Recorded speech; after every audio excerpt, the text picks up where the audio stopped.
factors that are the basis for current strategies, measuring performance and taking corrective action. So that is what we call strategy evaluation.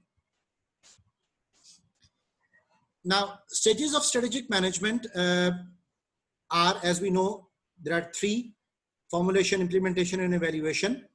But remember that these three stages are taking place at all the levels, right? All the hierarchical levels are having these three stages according to their own situations.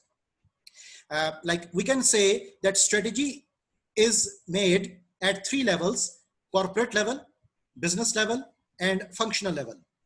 Okay, and all these three levels would have their own objectives, would have their own mission and vision, but obviously that whole scenario would be synchronized and patronized with one another. Like, first of all, we make corporate level mission, vision, objectives, and strategies. According to corporate level mission, vision, objectives, and strategies, business level would make their own mission, vision, objectives, and strategies.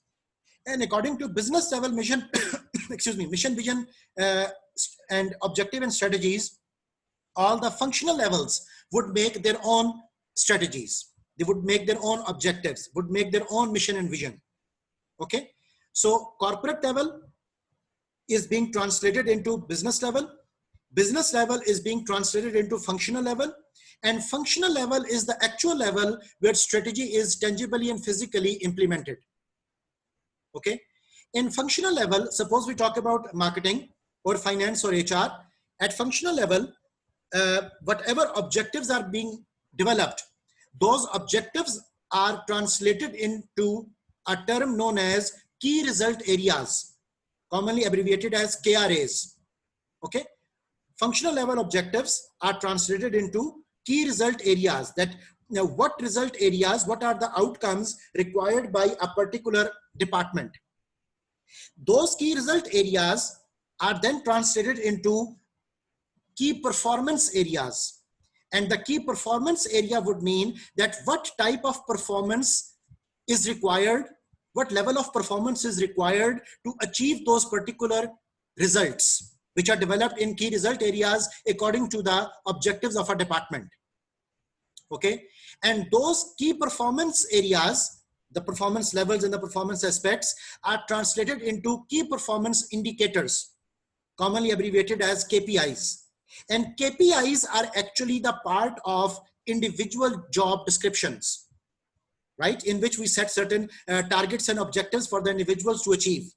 So when those individuals, according to their KPIs, achieve their KPIs, achieve their personal objectives, their organizational objectives, so that would be the starting point of strategy implementation. Okay. So when all the individuals in a department, they have achieved their KPIs, so that means the department's key result areas are being achieved. And those key result areas are actually the results in the domain of the objectives set by the department. Okay. And when all the departments achieve their objectives, so that would mean that the organizational objectives are being achieved. And when all the SBUs are achieving their objectives, that means the corporation's objectives are being achieved. Okay. So this is basically the hierarchical relationship.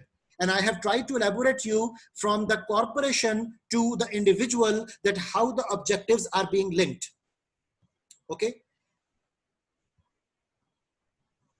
No, a mission and vision are first of all defined at corporate level.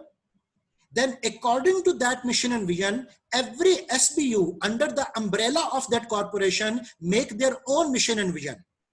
And under the umbrella of that organization's SBU, every department would make their own mission and vision. But remember, as I said, that mission vision sets the direction for the firm. The direction at all the levels would be the same, but the expressions or the words at every level would be different. Okay, but in the same direction.